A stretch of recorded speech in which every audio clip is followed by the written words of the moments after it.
up, Pride Nation, and welcome back to another Detroit.Sports.Alliance RoundTable where we talk all things, Detroit sports, and in this particular case, the Detroit Lions. We have a special guest on. As if you are here, you will see that we have on a special guest, a.k.a. Poppy from the Easy Speak. What's going on, brother? What's up, man? Thank you for having me, man. I'm super excited. I obviously tune into your guys' YouTube. Your YouTube's popping. I'm a Lions fan, and it's SpeakEZ, by the way. What I say? You say Easy Speak, but it's cool. It's cool. It happens. Hey, you good, man? Easy. Listen, I'm trying to figure out what my baby over here doing, man. This is what happened when kids start walking. You got to look at everything, and he over here just grabbing. Now, if you are on here, you will notice something a little different because there's two things I want to put out there. One, we heard the people saying that they wanted to put it all in one place, and we did so. So the DSA has its own YouTube channel where the RoundTable will be going forward. Above the Rim will be there, and Offsides will be there. So all those shows that you guys watch and enjoy will be on both channels. And you also notice that I'm streaming on my channel. So we are up in full-fledged running. So if you have not subscribed, check that description. It's in there. And if you have not subscribed to the SpeakEZ podcast, see, I got it right that time, you must. It's also in the link in the description. Let's finish introduce who's on the panel today. We got RachelMarieSports. What's going on, Ryder? What's going on, Luke? Let's get into this. I'm excited to talk Lions football today. I know, right? I'm feeling my spirits is up. My spirits is up, man. You can't take me down. We got one half of the dynamic duo, the real Detroit Lions fans. Andrew, what's going on? What's good? I'm back from vacation. I'm energized, man. Nice. I am ready, dude. I'm ready to talk some Lions.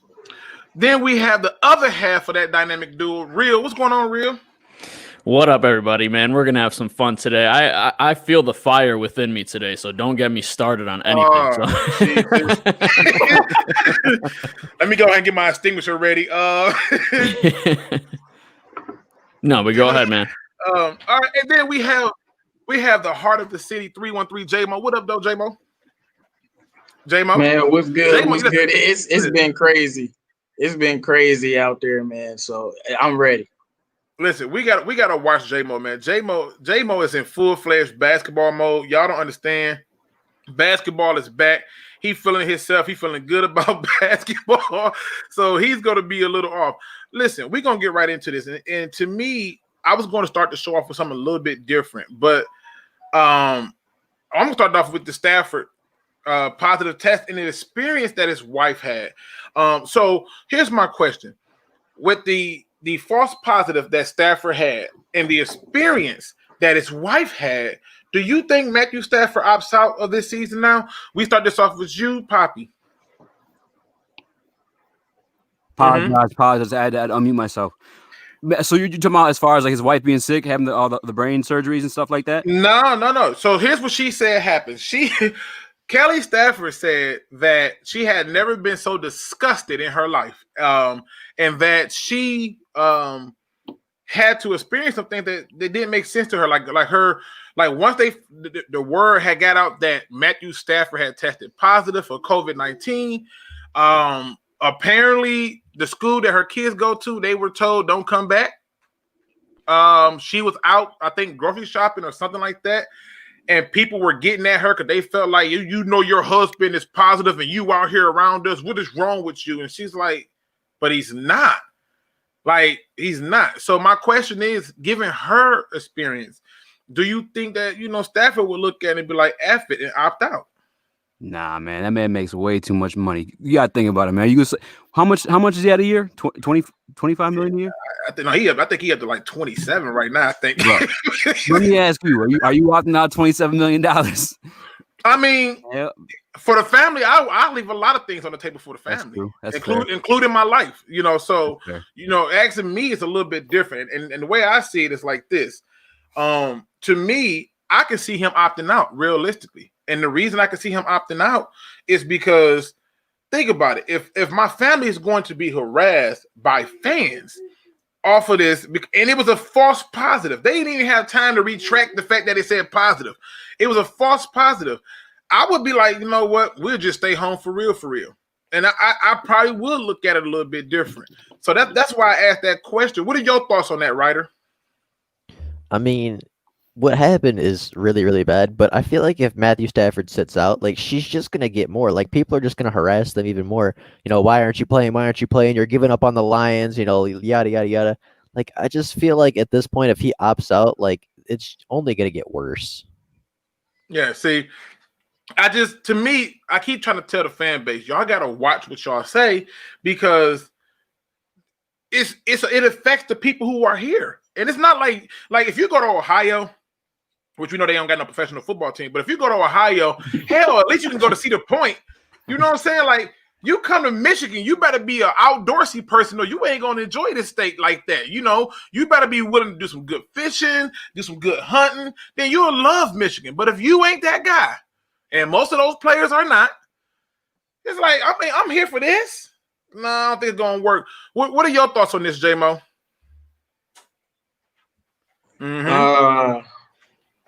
Yeah, I don't think he's opting out because of how they were treated during the COVID-19. I don't think that has anything. If he opt out, I don't think it will have anything to do with that. But I'm not concerned about him opting out. I wasn't when apparently he had the false COVID or whatever. But the story was pretty bad. You know, I would be very, very, very upset about that, and I'm sure Stafford would say something about that. But he's definitely not opting out because of something like that. Okay, listen, y'all seem confident, but I'm just saying, think about it, it's a year where he can opt out. He don't got a nice little chunk of change. He got 4 kids, 5 kids. I'm losing track of them. He having them more than I can keep up with. For sure. Okay. So, and then here his wife is having to deal with this. Like, she want to go to California. You know she wants to go. I'm just saying, it's a possibility. What do you think, Andrew?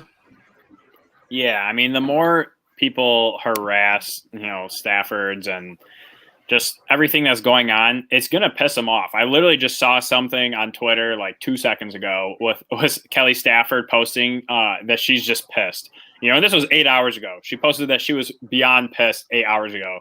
I mean, if they keep pushing the button, I wouldn't be surprised if Kelly convinces Matt to just sit. But I think Matt is a fighter. I mean, that guy wants to compete. In terms of everything going on, if he wanted to already opt out, he would have, even after all this crap. So I don't see him opting out. If she's constantly pissed, is it possible that Kelly is actually a Karen?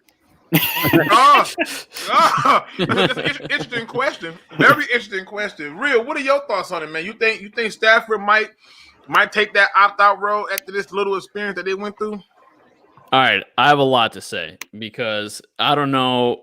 Hold on. Let me get myself. Hold on. Yeah. You got. See, I got a lot of cigarette with you because I feel like you finna go down this road. Oh man! All right, you ready? I am because you brought up something and it just irritates me. It irritates me beyond belief because it starts. I forgive you already, but it starts with the fans that bring up this notion that Detroit is such a horrible area, and it's not. It's really not. Maybe the inner city of Detroit, just like the south side of Chicago, or there's dangerous and bad areas of every single city. And when you look at the greater Michigan area, it's a great place to live. The weather, when it's the summertime, it's beautiful. Yeah, there's winter months, but yeah, you get all 4 seasons. There's places to ski. There's the dunes. If you want to go dune riding, there's great places. If you go to Traverse City or Grand Rapids, Beer City, or, if you want to go out, there's no downtown area like Chicago, but you can go to Birmingham. There, you can go downtown Detroit. There's beautiful areas downtown Detroit.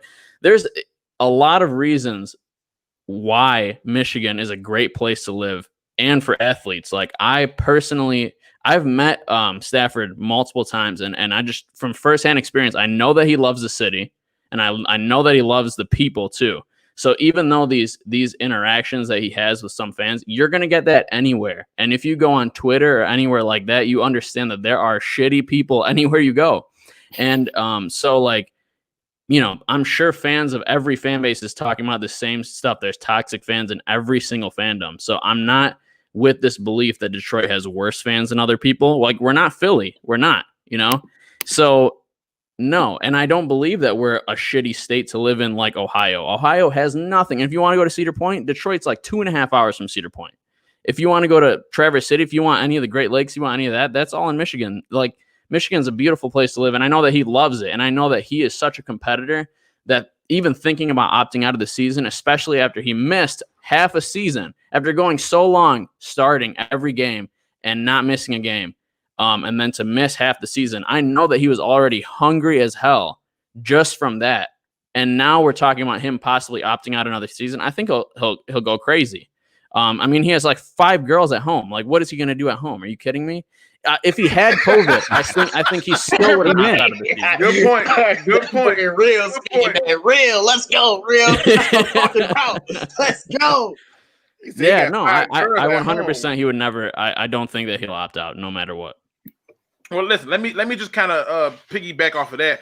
Do you think the NFL should be, posting that these people are positive until they absolutely know for sure? Or do you think they should put it out there, whether it's a false positive or not, just to get it out there for safety purposes alone?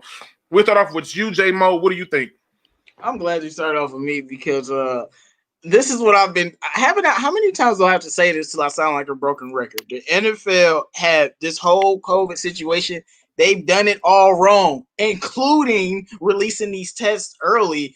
And you can just tell they're in disarray. It's like every time somebody go on the COVID list, it's like they're trying to like pre-scare you. And then you look up, well, the COVID list doesn't mean they have it. It just means that they might have it, or maybe they were by someone who has it.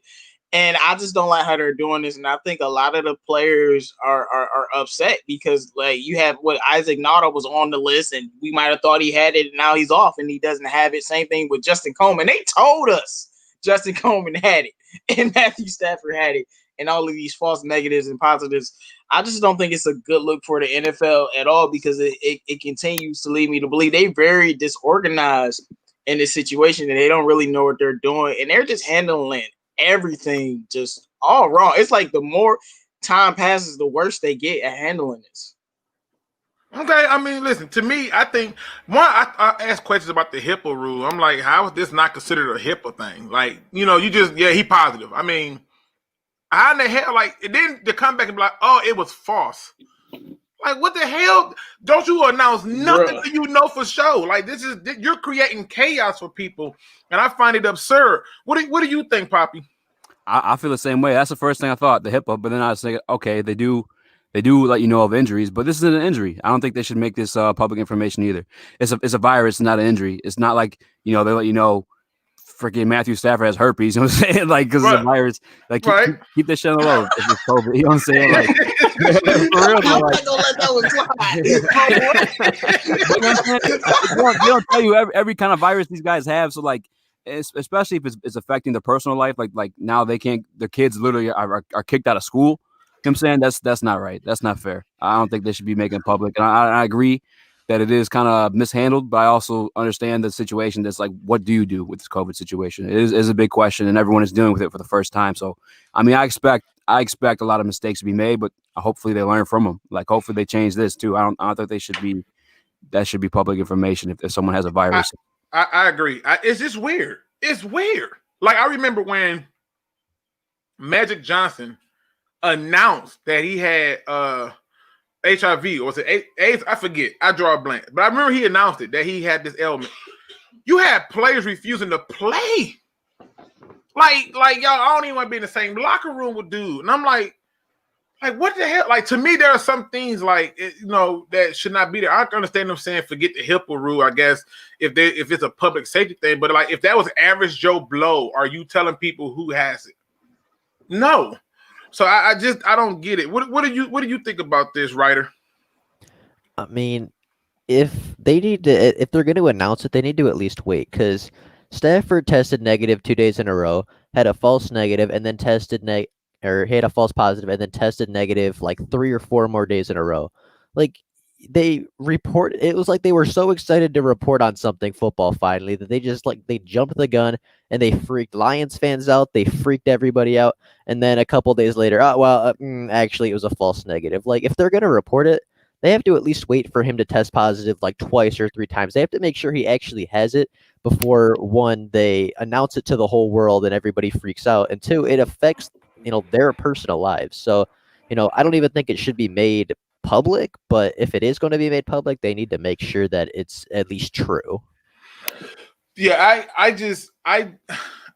you ain't lying, because I'm telling you that one thing blew like 4 questions out of the water for us. That one thing, I'm like, Stafford, what?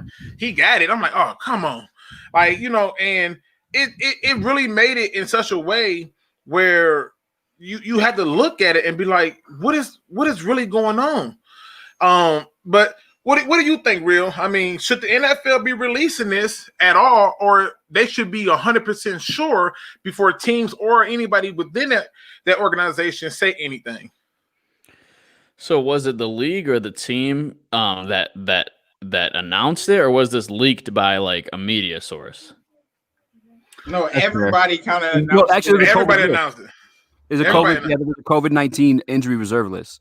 Yeah. Oh yeah, then that's. And then stupid. Adam Schefter reported it, and then the Lions Rappaport, say something about it. and then the Lions said something about it too. Like they announced that he had it too. Man. So they all, there was multiple outlets who had announced that Stafford had tested positive for COVID-19. He was supposed to be like the first or whatever. Like, it happened to him. Yeah, no, that's just unfortunate for sure, because like RachelMarieSports said and everybody said, they should have just waited, to see for sure. But I understand it. Like, yeah, it's a slow media, week or month. There hasn't really been anything going on, so they're like grasping for any kind of headline. So I understand it from that perspective, but like, yeah, you got to make sure. And obviously this is a weird circumstance because everybody's scared and they want to know who has COVID immediately.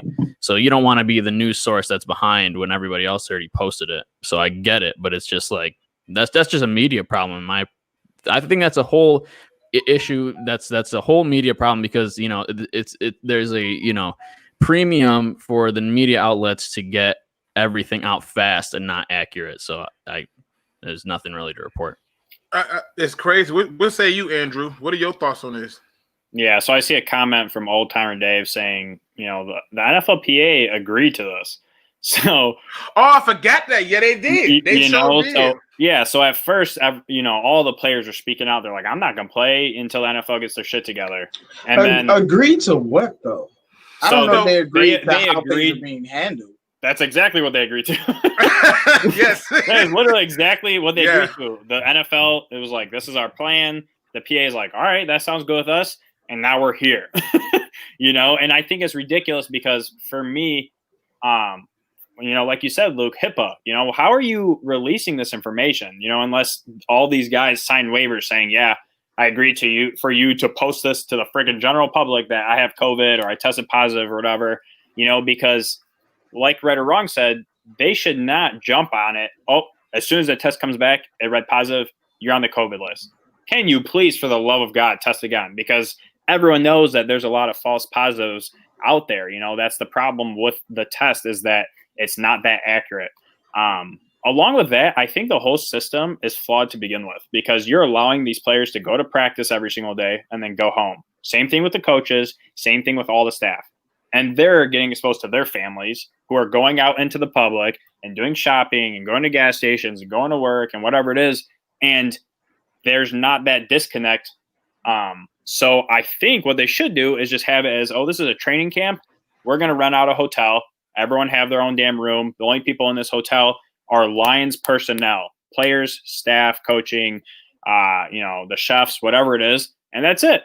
So go see your families in a couple months. It's not going to kill you. And if anything, it's saving you and your families from this type of scenario. And that way, most likely, nobody's getting sick. Nobody's this, nobody's that. I think a system like that would be a lot better than for them to just take their temperature and get tested every single day. Because if you test positive, it's already too late. You interacted with way too many people. So the system is very flawed right now, and there's going to be problems down the road. Plus, when this happened to Von Miller himself announced it, and then they can report on it because he put it out there himself.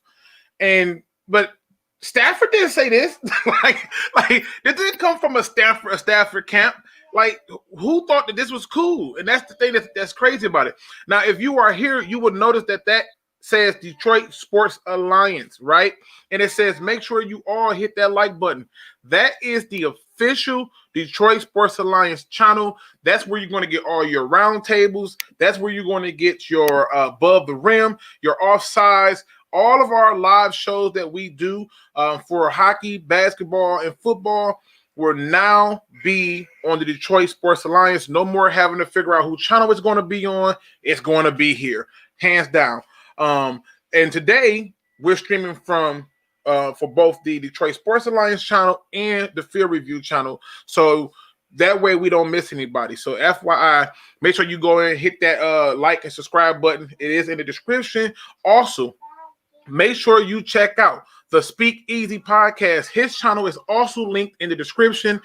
So you want to make sure you do that as well. Now, let's just talk about some hypotheticals a little bit for a second. Because I think it's warranted to kind of touch on it. Buffed up say what's popping, what's good.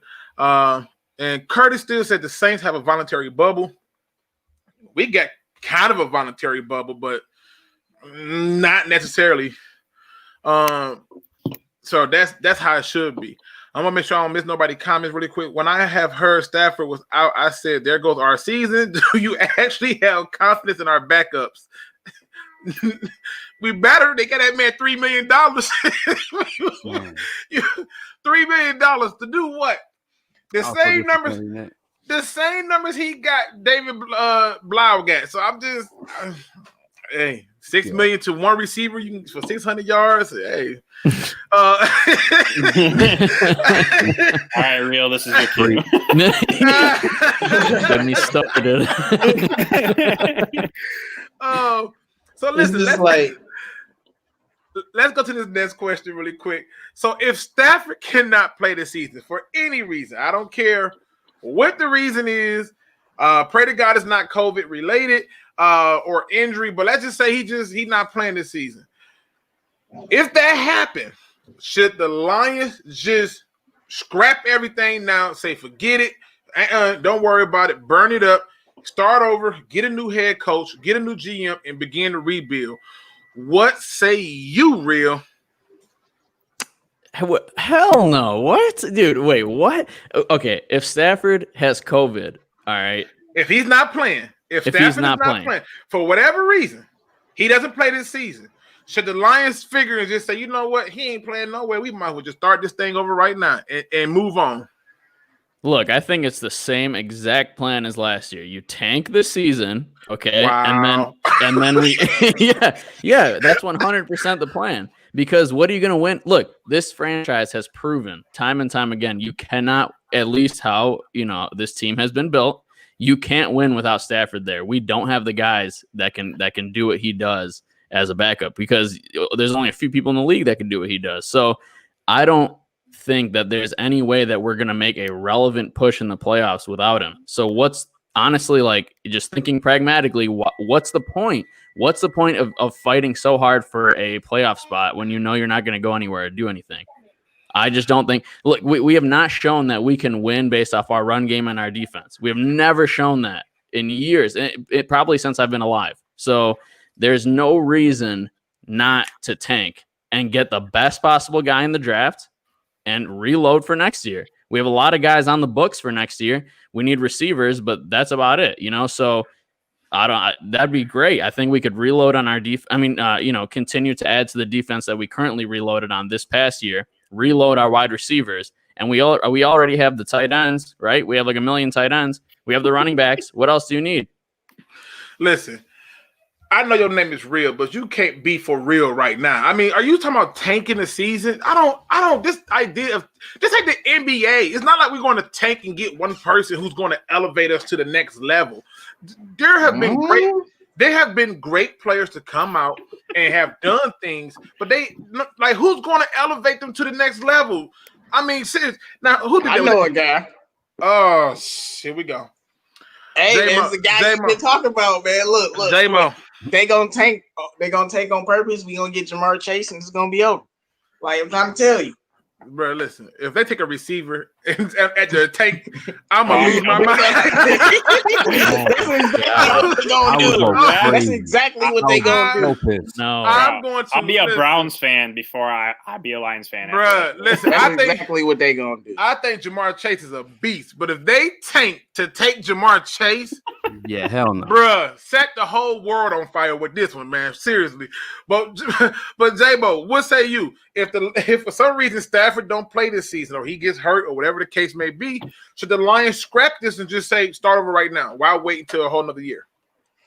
No. What they should do is scrap Matt Patricia, and then they replace him with another coach and just reload for next year, just like Real was saying. But I don't believe in tanking, so I don't. But see, with the Lions, it's not tanking; it's just being the Lions. Like without Stafford, we'll go for. Without Stafford, we'll go 4-12. Without Stafford, we'll go 4-12 on our own. Like no matter what. So to me, it's not, you can call it tanking, but it's just them acting in character. But I think if you want to replace Quin too, hey, I'm not gonna fight it. I say replace the guys in management and get better guys and try to win the next season. All right, now as you can see, the SpeakEZ Podcast is on the screen. He did do an interview with Glover Quin. Make sure you go and check that out. He asked some very good questions. I have watched the entirety of it. And make sure you also, again, hit that like, that subscribe button, and notification bell. And, get in the building, people. We want to make sure that y'all are in touch with all the people. He don't just talk Lions sports. He talks sports. He talks football. He gives you a plethora of it. He's had some baseball people on there for you, for the people who love baseball. UFC. Basketball. I mean, you name it, they've been on there. So check them out, show them some love, and hit that button for them. But since I already did that promo, let's go over to you, Poppy, which I gotta find another name for you. I don't know what the hell it's gonna be. I don't know what it's gonna be, but I gotta find another name for it. I can't keep calling you daddy in Spanish. It just don't feel right. It just don't. I'm about to clip that, Luke. That's about to be my intro. I'm just saying, like, hey, man, just call him SpeakEZ, dog. SpeakEZ works. SpeakEZ or something. All right, but easy does it. There we go. I don't know. Whatever it is, I got to come up with something new. But go ahead. What are your thoughts on it? I mean, if for some reason Stafford can't play this season, should the Lions just scrap everything and start over and begin to rebuild and say forget it? Hell no. Hell no. One of the things I took away from the interview with Glover Quin last week is we were talking about how he came. One of the reasons he signed here was that he wanted to establish the culture because Reggie was coming in at the time, and then that's when we kind of started the whole new wave. We had Reggie Bush, we had Glover Quin, we had Joyke Bell. That whole little wave was dope, and they established culture. But we took a huge step back when we signed Patricia because his idea of culture was so much different from Caldwell's. He wanted to scrap that altogether. So I think culture is something that takes time to build. I think if we scrapped it and got a new head coach, new head GM, that kind of would just delay us even more. I think it takes honestly a good solid 5 years for a head coach and GM to establish what they want. Because you got to think too, we didn't run a 3-4 offense or defense before under our previous coaches, and that's what Patricia's known for, coming from New England. So he had to come in, he had to get his guys. I don't feel they've been aggressive in free agency to grab everybody they need. You know what I'm saying? But we can't scrap everything. We can't scrap everything. It takes time to build. I believe in that, even though I don't necessarily believe in Patricia. But did you say 5 years though? I just want to make sure I heard you right. Did you say 5 years? Yeah, give him 5 years. Like I said, we start a whole new defense with this guy, and culture. That's what I'm saying though. That's what we're talking to Glover Quin. That was the big thing is you got. It's the mind state of the team. You know what I'm saying? You want everybody in the same groove of how they address things. And it takes time to switch that. You know what I'm saying? Especially with Caldwell. Okay. If you listen to the podcast, you hear the differences between Caldwell and Patricia. And if we get our guys, I don't know, it might piss people. It takes time, especially when you switch culture up like that. Okay. Listen, I'm not for the 5 years for a cultural change, but if it's going to lead to winning, I'm willing to take it. But 5 years, though, I mean, because the one thing too, I'll say this too. With Patricia last year, and again, I'm not fully on board with Patricia, but last year he lost his quarterback. So I don't know if we could include that year in dissing him. You know what I'm saying? Like, you lost your starting quarterback. I ain't gonna really be too mad at you about last year. You know what I'm saying? Steelers lost their starting quarterback, and they still won 8 games, which is almost won 9, which would have been the same total that he had in 2 seasons. Okay, but how long? You know what I'm saying? But how long has Philly had that that culture, that coach, that system. You know what I'm saying? Like, okay, fair enough. I ain't gonna listen. I can follow lines of logic. I get what you're saying, but there were coaching mistakes that was made, and it was made while Stafford was here in those first half of the season. You know, trying to run out 6 minutes of clock, instead of just understanding that a score ends the game. Like any score. So rushing 2 people against the Oakland Raiders. What the hell was that? On the final drive. I just, but I'm picking up what you putting down. So Andrew, what say you, man? If Stafford don't play, do you think that the Lions should just say forget it, scrap it, and begin to rebuild now? All right. Hear me out. Uh-oh, here we go. So I'm 100% with Real. You definitely need to blow the season. And it's so crappy to say because I love my Lions, but I'm looking for it in terms of how can we have the most success? The most success is not having Stafford in 1 year with a new coach after a huge back injury because we decided to get rid of Patricia. That's an awful idea. You cannot just scrap the head coach again and have to rebuild when Stafford's already peaking his prime. Okay. So Stafford opts out. That means his contract stays exactly how it is, just gets pushed back a year, which is the best case scenario. So in that situation, you have an awful season with a healthy Stafford coming into the next season. And now you have the number 1 pick in the draft. Let's say you go Trevor Lawrence, right? Now you are solidifying that quarterback spot for years to come, absolutely years to come. And then you can continue to grow what you're already building. As you can see, we're building that O-line to establish a run offense. We're building that secondary to stop all these pass offense, and we're changing it up. We're doing things different. A couple more pieces on defense and about 1 more on offense, and we have a upper echelon team. So I don't like the fact that you'd rather not have Stafford and go ahead and try and get a 7-9 season, 8-8 season, because that doesn't accomplish anything. It probably won't even get you into the playoffs. So at that point, not only did you waste a season, but you still didn't make the playoffs, And as a fan, I love watching my team win, but I want the success as a whole. And to me, when I'm looking at it, I think keeping the coaching staff for at least 2 more years and tanking the season if Stafford doesn't play is our best bet for success in the future. I'm going to read this right here because I think this is the best statement. Craig Ferguson says, I hate the tanking idea. Even without Stafford, we should fight and develop our youth. I don't want to watch a team that tanks. I am 100% with him on this, and I'm going to tell you why. If we are talking about changing the culture, then tanking cannot be an idea that needs to be shared or even an option. We can't tank no season. We just can't do that. And to me, if the idea is to have a better culture who wants to win, you make them play and you make them play hard. You make them fight for every inch. Like I remember they had this race for the Olympic qualifiers, and Javid Best was in that race in 100-yard meters with Usain Bolt. Now, if I'm Javid Best, I'm already thinking this is some BS. But you know what? If this is how I got to get in, I might as well do it against who I think I might have to beat anyway. And I think he finished like 4th, right? Not bad, but 4th for a guy his height. Not bad. Okay, cool. My point I'm making is we cannot be sitting up here. We cannot be sitting up here acting like we want something, but then we're settling for crumbs and saying tank. In my opinion, if Stafford don't play for any reason, any reason at all, do I say scrap it? No. I say the goalpost just got real close. If Stafford don't play, season bums out, and they keep him for another year, the first 3 games, he better blow them teams out or he fired. Okay? I don't even want to wait too long. Matter of fact, preseason, I might not see no bad loss. Okay? Like, that's how bad it is for me. If he lose Stafford for a second year, I'll go, okay, you lost your quarterback for 2 seasons, but the next year, you better start off hot. I'm talking about they should be already putting you in playoff contention by week 4. Mm-hmm. If you ain't doing that, fire him. That's just my view. What's your thoughts on that, Ryder? So if Matthew Stafford doesn't play this season, should we scrap him? I don't think it should be right off the bat. Stafford doesn't play. Say Stafford opts out tomorrow. I don't think you just blow it up and you say, all right, well, Patricia's gone. Because we brought Patricia in to fix the defense. So if Stafford's not playing, I want to see the defense get right. I want to see, this unit come together and play better than what they did last year. I want to see them play good enough to hold on to leads in the fourth quarter. I want to see them play good enough to win football games.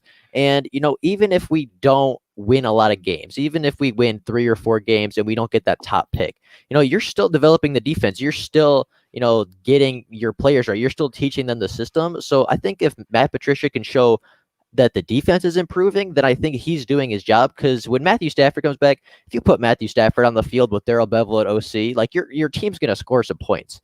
Like the offense wasn't the problem last year. So if Patricia, what'd you say, Luke? No, I said not even close. The offense was phenomenal. Right. Like if you put Stafford on the field, your team's going to score points. The defense was the problem last year. So if Patricia can show that he is building this defense, if he can show that the defense is improving, which is what we brought him here to do, then I think that warrants at least another season because, you should be able to win some games without your quarterback. And if the defense is playing better, then you're going to start winning football games. Now, J-Mo make a very good point. McVay changed that culture in 1 year. Why can't we get that instead of let's wait 5 years? I mean, that's a very good question. I hate this argument. This is the worst argument of all time because the Rams were one of the most talented teams I've ever seen have such a shitty What about the Green Bay Packers? What about them? They've been great. They went 13-3 and went to the NFC Championship game. Year 1 for LaFleur. Every single week that we're not before. I'm so freaking tired of why can't we have 1 year success? That makes no sense. Like if Sean McVay was on this team instead of with the Rams, we would have been a playoff team. You can't tell me that. Come on, man. That Rams team was with all that talent. That Rams team was one of the worst teams in the league with Jeff Fisher. He called they're a great team. Okay, well, hold on. Listen, let's get into this. Respond to that. Let's see. Listen. Everybody wants to replicate the Rams' success. Like they got lightning in a bottle. Everybody wants it. Like who's gonna argue with you and say, yeah, you're right? Nah. We don't want that. We want to wait 5 years. Everyone wants to, change everything in 1 year, but it's so rare that happens. So yeah. And look at what we've seen. How many teams are going out and getting McVay's, people, guys that he just freaking spoke to, like literally like who I can't think of it right now, but it doesn't matter. Like, dude, everyone wants to replicate that. But the issue is that it's so rare to come across that. Yes, there are teams that settle for a 3, 4, 5 year change in culture for it to happen. There's plenty of teams that didn't happen in 1 year. So it's like, and to bring up the Packers were a fine team. Rodgers got hurt the past couple of years, and then they fired McCarthy, and they were still a playoff team. I don't get why is it an excuse why every other team is good with that coach but us? Because you be like, the Packers, they had a good team. They just added a coach. The Bears, they had a good team. The Rams, they already had a good team. You act like our roster is chopped liver that wasn't a good enough team. Jim Caldwell had this roster at 9-7. So obviously Jim Caldwell did not have this roster at 9-7. Matt Stafford was dragging that team to 9-7. Jim Caldwell had this roster at 9-7 whether you like it or not. Okay, if you look at what are you talking about? Okay, yeah. If you look at that what are you talking about? Hold on. Look at all the game-winning drives. Look at all the fourth quarter comebacks. That you think that's all just Jim Caldwell? 2017. I'm not talking about 2016. I'm talking about 2017. Jim Caldwell still lost us many games. He wasn't doing what he needed to do. Yeah, but my point is he was good enough to get 9 wins out of this team. A much better coach will be able to get much more out of this team. We aren't some team that needs to be rebuilding for 3 and 4 years. Where did Glover Quin say? We have Matthew freaking Stafford and a great offense. We don't need somebody to come here for 5 years and rebuild everything. We need a coach that's going to come in here year 1 and elevate us to the next level. And y'all just want to let Patricia do what he do, and that's cool. But so we need that Matt LaFleur. We need that Matt Nagy. We need that Sean McVay to come in here and take us to the next level. That's why the Cowboys just got Mike McCarthy. They're not trying to wait 3 or 4 years. So you're telling me that if we would have won that Kansas City game and Green Bay game, which were not our faults that we lost it, they gave them a touchdown against Kansas City, and we all know how the Packers game went with the freaking hands of face. We win those 2 games, you're telling me you're going to say the same thing that you're telling me right now, or you're going to look at it different and be say the same thing about what? What you're saying. You're like, dog, we have this and we have that. I mean, yes, and you want to know why? Week 1. I rest my case. Like week 1. He's not calling the defensive plays. Like, what do you mean? Did he call the defensive plays this past year? He's the head coach. He's the one who called the timeout. What are you talking about? Okay, but it was not the timeout that cost the game. You blow a 17-point lead and you telling me that's not on the coach? In 6 minutes, you blow a 17-point lead and that's not on the coach? Listen, let me get easy in here. Easy. Okay, AKA Poppy, that he won't be calling this in Spanish. Hey, I'm just gonna go with it for now. All right. I'm not even like Hispanic. But all right, you gotta look at it takes time to establish culture. Like the I can't think of the word I want to say, but the styles of Caldwell and Patricia were so vastly different that it's not going to switch like that. And the thing with McAvey, that's like he said, that's a roll of the dice. Of course, everybody wants that to happen, right? Like they make a head coaching hire, and that's like the expectations, or at least like the goal. But that's not always the results. It's you got to look at the reality of it. And you're talking about the Green Bay Packers, bro. Do you know who Aaron Rodgers is? That's a bad man. I don't care who's coaching him. But Aaron Rodgers didn't do anything last year. That was the team, bro. What? No, the Packers had a top 10 defense, and Aaron Jones led the league in rushing touchdowns. He had 14 touchdowns. I don't care what you say. Aaron Rodgers is a bad man every day of the week. Yeah, but he wasn't the reason why they were great, though. They were great because their team got better. Because LaFleur and I don't believe that. We watched Aaron Rodgers and LaFleur and Matt Nagy win the division. So we just sitting there with our coach, and we want to act like we can't beat them in year 1 and take it to the next level. And I'm not going to buy it. Bad the year before. The Packers were not bad the year before, but they elevated. Okay. That's what they needed. They made the NFC Championship game. That's what they needed. That's why they got rid of McCarthy. Right? But I can't wait to see Mike McCarthy in Dallas, because to be honest with you, I never thought that highly of him as a head coach, and I feel like Aaron Rodgers carried that organization for a long time, man. You look at what they did this year when they drafted that quarterback in like the first round. Bro, he is such a talent. I feel like quarterbacks like that too can carry, like even Russell Wilson too.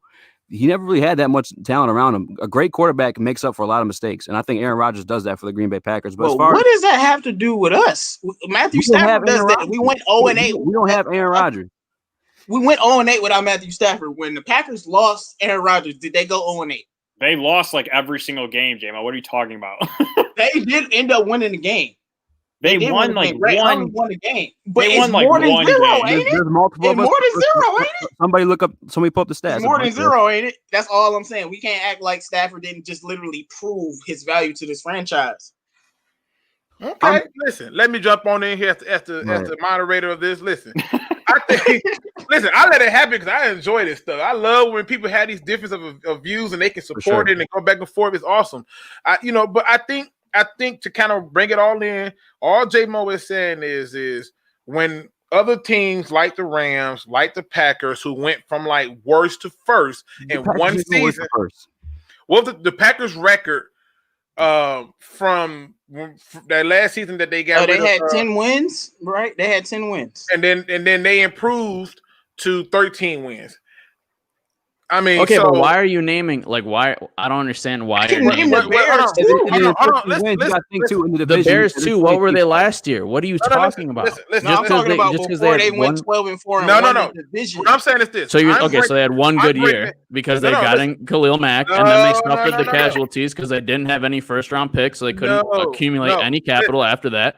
And then they suffered the casualties. Quarterback. That wasn't the reason. The reason they're really good. No, the reason is that quarterback.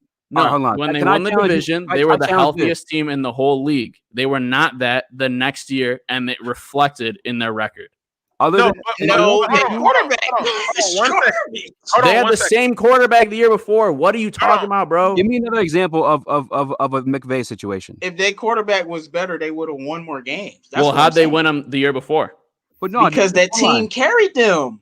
Why didn't the team carry them again if Matt Nagy's so good? Because let me slow everybody down. All right, listen up. 1,000 miles a minute. I know, 1,000 miles a minute. The general argument of J-Mo is just simply put that other teams can have a turnaround who's coming off bad seasons in a year. It doesn't take 5 years. And the opposite, and Real and Easy are saying that. Yeah, but those are not culture changes. Those are people who had a good season. A good season is exactly what it sounds like. A good season. It's not long lasting. It's not sustainable. It's not dynasty. I'm not even saying that. I'm saying that's one example. That's an anomaly. Right. Give me more examples than that, because the Packers definitely don't count, especially when they face the Lions. Because they were good before. They were a playoff team before. That does not count at all. What about the Bears? And on top of that, you want to say they won the division? Bears got Khalil Mack. The Bears sucked last year. So what? And the Lions lost. Remember, he didn't have Khalil Mack this year. They didn't do the same thing. The Lions lost this year. They didn't do the same thing. And the Bears were trash. Of course, they're going to win this division. They won 3 more games. All I hear is a bunch of excuses for why all these other teams are great and we are. All right. How about this? Hold on. Give me one more example of a McVay situation then. Since it's so common for a 1-year coach to turn around like that, give me one more example then. Because you can't. Non-existent. It doesn't exist. It's an anomaly. The closest thing is San Francisco, and they literally lost their starting quarterback. When you have a top 10 quarterback, all we've been missing Stafford's career has been a coach. And you can't tell me if you got a better coach when we were looking for a head coach that we would not be better. And that's all I'm saying. We could have been great that first year. I got you right here. What are you talking about? All right, who's the greatest coach of all time? Is it Bill Belichick? Arguably, he's the greatest of all time. Why didn't he turn the Browns around in a year? Because he didn't have Tom Brady. What? Okay, what? That's exactly why.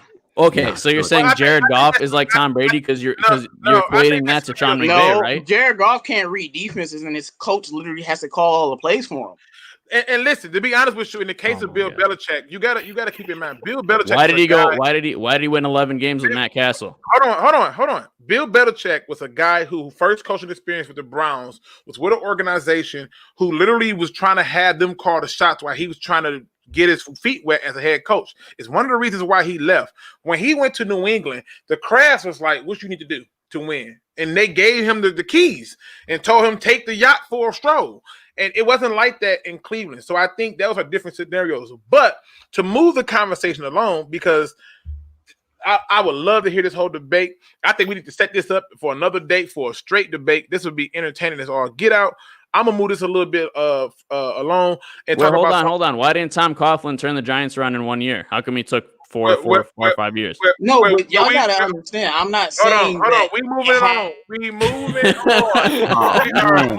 on. Come on. All right, we moving on. Listen. Hey Luke, when this is a debate.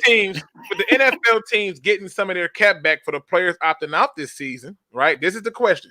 With the NFL teams getting some of their cap back, with players opting out this season, should the Lions take the money that they're getting back from their opt-out players and make a big move this season for somebody, whether it be trade, free agency, I don't know, prayer, whatever the case may be? Should they do it? We'll start off with you, Ryder.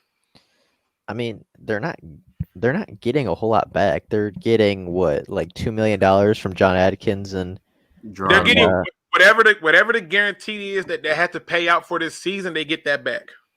For the players that opted out, right? Correct. So, like in this case, for the Denver Broncos, who offensive tackle Jawan, I'm drawing a blank on the dude last name. The offensive lineman who opted out, they're getting back $10 million from his signing bonus. Okay, so what were the signing bonuses of John Adkins and Geronimo Allison? Like, it wasn't a lot of money. It was peanuts. Like, it's not like the Detroit Lions are getting back that Juwan James money. They're not getting $10 million. They're getting like maybe $1 million max. And yeah, they might go out and sign somebody cheap for $1 million, but they're not going to do anything flashy. They're not going to go make a splash move. But what if like Trey Flowers opt out? That's a lot of chunk of change. Or if Stafford opts out. Then you kind of have to make a move. Like, at that point, if one of your stars opts out, then you kind of got to at least try to replace him. But at this point right now, if everything were to stay the same, if nobody on the Detroit Lions opts out before Thursday, which is the deadline, I don't see them doing anything with the cap space they're getting back. But if a huge player opts out, I definitely could see them going out and trying to replace them for a year. Okay, all right. What say you, Easy? Poppy. What am I keep calling you, Easy? The Poppy thing, good, man. Good, man. I know. Hey, I mean, yeah.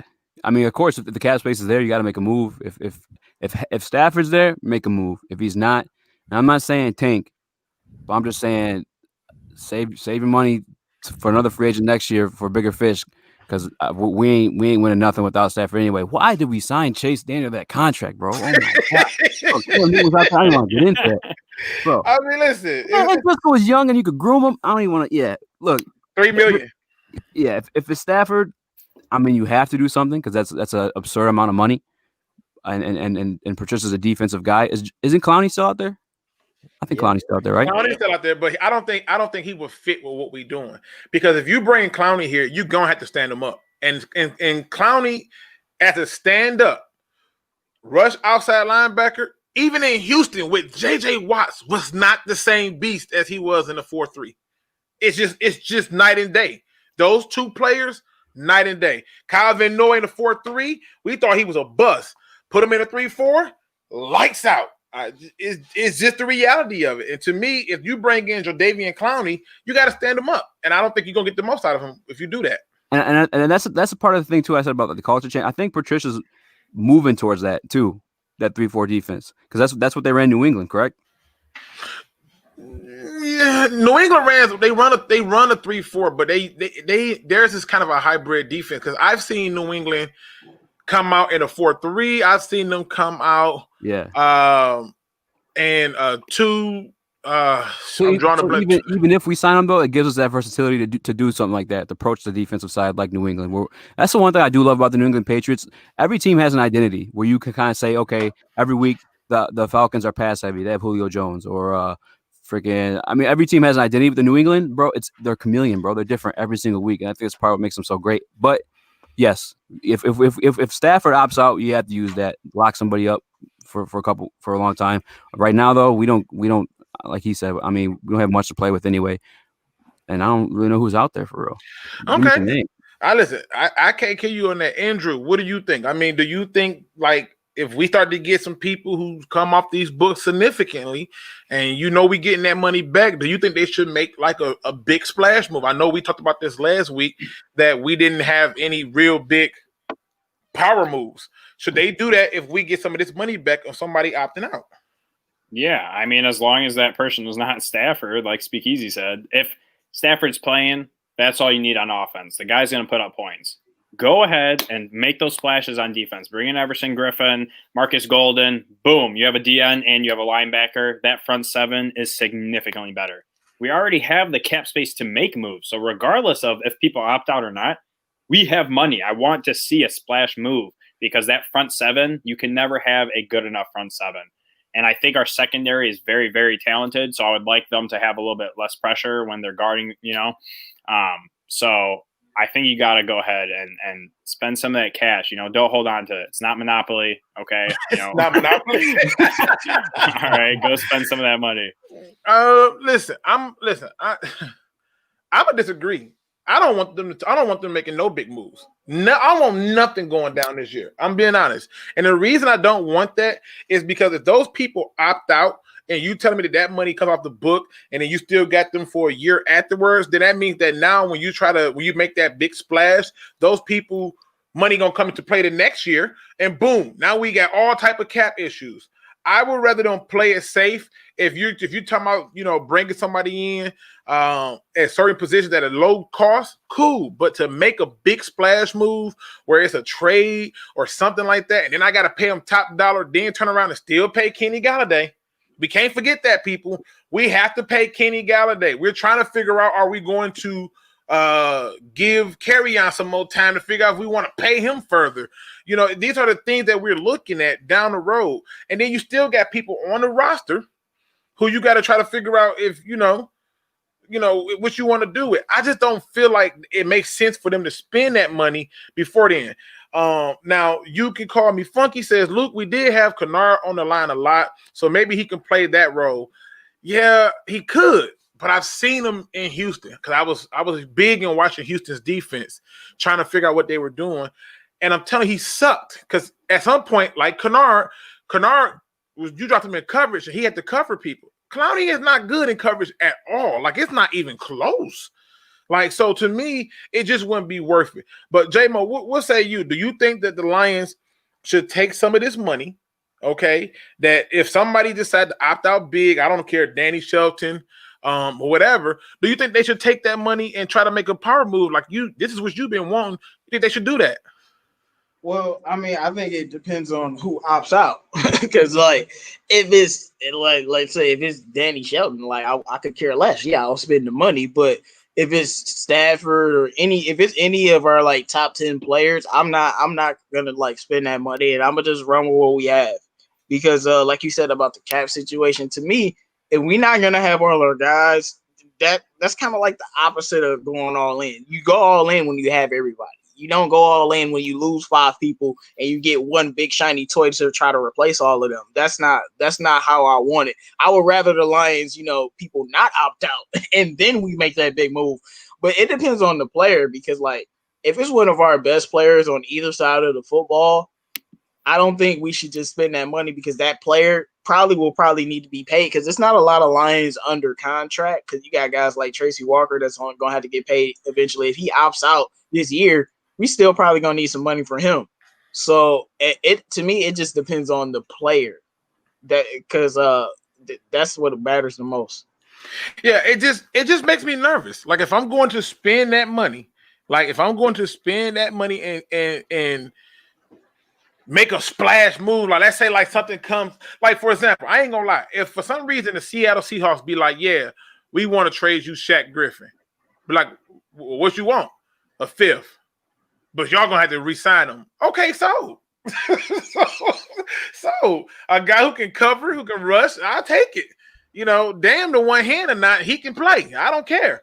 But if you're talking about making a big splash, I think that's a little bit much. What you think, Real? Oh shit. I'm like, dang, Real, like that's how animated you about to be? Yeah.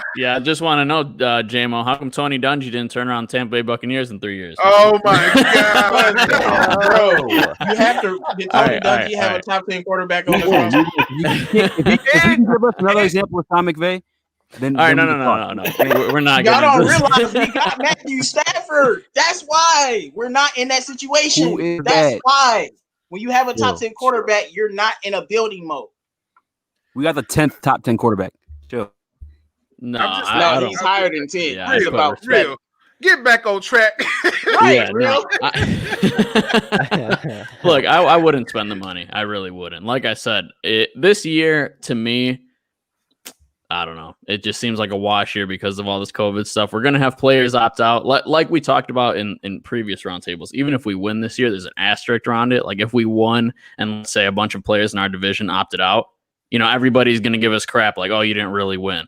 So this season to me, is a wash, even though I hate saying it. I hope that we go all out and I hope we win the Super Bowl. But it's hard for me to say, invest so much money into this year when let's say we spend a bunch of money and get some people in and then Stafford opts out and then the season's a wash, then what was the point of that? You just wasted all that money. So I don't know, you'd have to see the circumstances, what players are available and what players are opting out from our team. But I don't think that it's a smart strategy because you just don't know what's next to come from this year. I mean, listen, that's a good point. And, it's funny that you brought up Tony Dungy because he did take a Hall of Fame quarterback to the Super Bowl and win it. I'm just saying, but, just another food for thought. And the Buccaneers did win their first Super Bowl with Brad Johnson. But we're going to leave that alone. I want to talk about something that has been bothering me because this is one of the reasons why I do not want Matt Patricia here and why I'm not buying into this whole idea of culture. And that is this defense. But I am more than willing to acknowledge that the defense has did some things that make you go, And my question is, can the Lions defense make that huge jump and go from worst to first? Can they do it this year? And should we expect them to do that? So we start this off with you, Easy. What are your thoughts? You think the Lions can make that jump to go from worst to first on defense? Man, no, I don't think so. Wait a minute. Wait. The way he started off had me thinking like he was finna go there. Then he was like, no. Like, what? What happened? It's man. I hope. I mean, obviously, that's what I want. But realistically, I don't. Man, it's such a toss up. So many things happen throughout the course of a season. There's injuries to the teams you're playing. Like for instance, the Packers winning the whole division last year. The Lions didn't have a starting quarterback. So there's so many things that go into that. Worst to first, definitely not first. So I can't see that unless you got to think about it too. We just lost, a stud cornerback. Yeah, we have a stud coming back in, but he's a rookie coming into a COVID situation where he hasn't really been able to grasp the defense and our concepts, as much as he could have in a regular offseason situation. So, including like the new free agents coming in too, they don't have. I know some guys coming in from New England, were the Detroit Patriots and whatnot, but you got guys coming in to a new system and they don't have a full complete offseason to learn it. I just can't see it happening. I mean, good point. What say you, Real? So this is first in the division, right? So I think it's a possibility because it's I don't think it's likely just because the Packers are still the Packers and their defense was loaded up last year with the two Smith guys and they're really good, and their cornerbacks are going to have another year under their belt, and they're young cornerbacks, so they usually take some time to develop. So I think that their defense is going to be very great. And the Chicago Bears, they're not losing a step. But the thing is that they aren't replenishing because they don't have any first-round picks because they used them all on Trubisky and Khalil Mack. So, that's going to come around to bite them finally. And, with the picks that they do have, they've been taking tight ends in stupid positions. So it's not like they've been reloading at all. You leave 14 tight ends alone. Leave them alone. They didn't do anything to you. Yeah, exactly. And then the Vikings defense completely blew up, and they had a bunch of they had 14 picks or something like that, and they reloaded, but you never know how they're gonna mesh. They have a completely new cornerback room and stuff like that, but they have high picks going there, so I have a lot of capital going there, so they might be good again. And Zimmer's a great coach, but the Lions, we got all of Patricia's guys now, supposedly, allegedly, right? So we think that we have all of Patricia's guys on each level of the defense, so hopefully we can really be aligned with this culture change and with all the capital that we've put in this past offseason through free agency and the draft, I think we should make a big leap, but I don't know if we can with those other defenses in the way because they're very great as well. Hold up, bro. Wait a minute. Buff Duff says Kanye West has a better chance of being president than the Lions going from worst to first. Yeah. All facts, no cap. That's terrible. That's terrible. I'll vote for Kanye. The Bears, oh my god! I know we're talking about the division. I forgot about the Bears. Khalil Mack. No, we were talking about the whole NFL. He went with the division, and I think he went with the division based on what Funky had said. Funky said maybe worst to second in the division. To me, I don't think they're going to go from worst to first, and I don't think they're going to go from worst to second in the division. To me, I just don't like what I've seen from the defense as a whole, and I've seen teams who have won in spite of the key word, in spite of the coaching if they had good talent. And to me, it boils down to, do you have the talent to do that? I would be surprised if this defense did that. I would. There are signature players on the freaking New England Patriots defense. Dante Hightower, signature player. What's the McCourty, signature player. Patrick Chung, signature player. Gilmore, signature player. They have signature players. Who's our signature player? Trey Flowers? Okuda? Who's the signature player? And so to me, I don't see us making that jump. It would be nice if we did, but I don't see that happening. I'm praying that it do, and I'm up here laughing at this conversation between Rage MK and J-Mo. Y'all got me up here dying. But J-Mo, can the Lions make that huge jump and go from worst to first this year? Well, since Rage want to downplay us, yeah. See, if our secondary play up to par, since Rage act like we don't got good safeties, we got the best safety. We got a better safety than y'all safety. Yeah, Rage, I'm talking crazy. No, I'm talking facts. Walker is better than y'all safeties. But anyway, 100%. Can we go? Not even close. No, like I like the rookie. I like Savage. But he's not better than Walker. I like him. No he's way. Not better than Walker. No way. I'm a reserve my opinion for a minute. Really?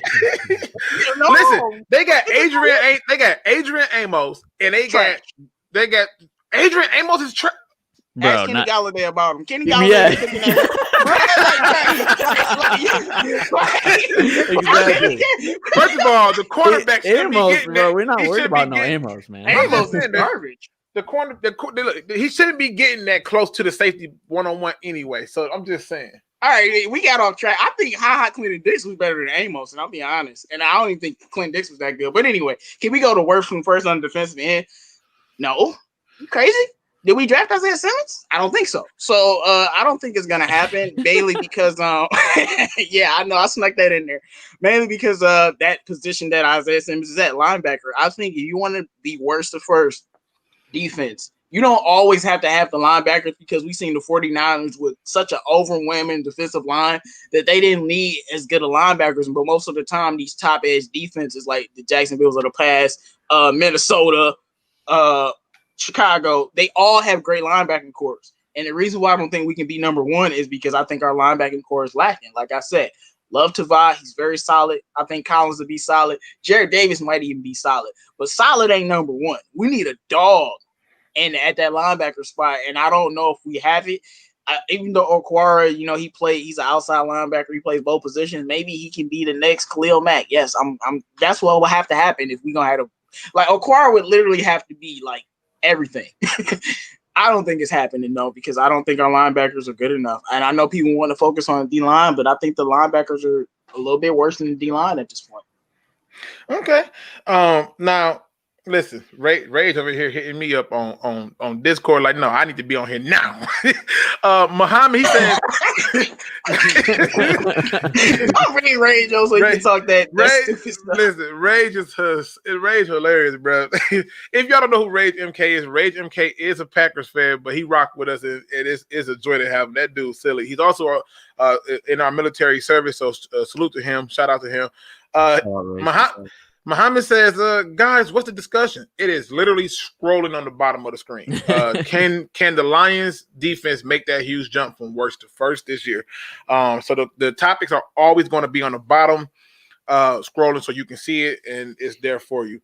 So I just want to say to Rage, the only thing that we're scared of from the Packers, and we say it every week, it's the refs, because the refs are in your corner, and that's it. We weren't scared of Amos on the Bears. We're not scared of Amos on the Packers. Bro. We don't give a You know what Stafford will do to Amos? He'll cut him up on Thanksgiving like a turkey and serve him. Like he been doing to Amos his whole career. What you mean? Like, come on, bro. y'all is crazy. I can't. Y'all listen. So listen. The kind of turn around. Look.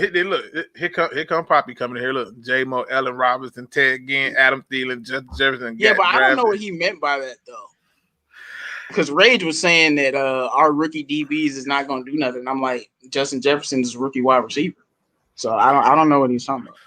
If even Funky said y'all need somebody impartial in that safety one, like I think Amos. I don't think that's a debate, man. And I think Savage is a dog too. In comparison to what we got, I'd rather have a safety score. I ain't gonna lie. I like them. I like them two safeties a lot, but that's just me. Amos is trash. Okay, I can't wait for the season. That boy is really good. I've been watching Amos get cooked by us for years, dog. I was just saying, Andrew, do you think the Lions can go from can make that huge jump and go from worst to first this year? Yeah, 100%. Yeah. Okay. and there's a lot of facts behind this. Okay, for one, we took 3 of the Packers' starting defensive players last year. And I know they're not the Packers, the Patriots. And I know, Detroit Patriots, whatever, but these guys played a huge vital role in that defense, and they were the number 1 defense. Okay. You add the fact that we have Walker, we have Trey Flowers, Deshaun Hand should be coming back. You brought in depth pieces. You brought in so many pieces. You drafted Okuda, you drafted Okawara. Where were we at when we first brought Snacks in? Our defense turned around significantly. And you cannot tell me, looking at that team to where we're at now, that we do not have a better roster. You can't.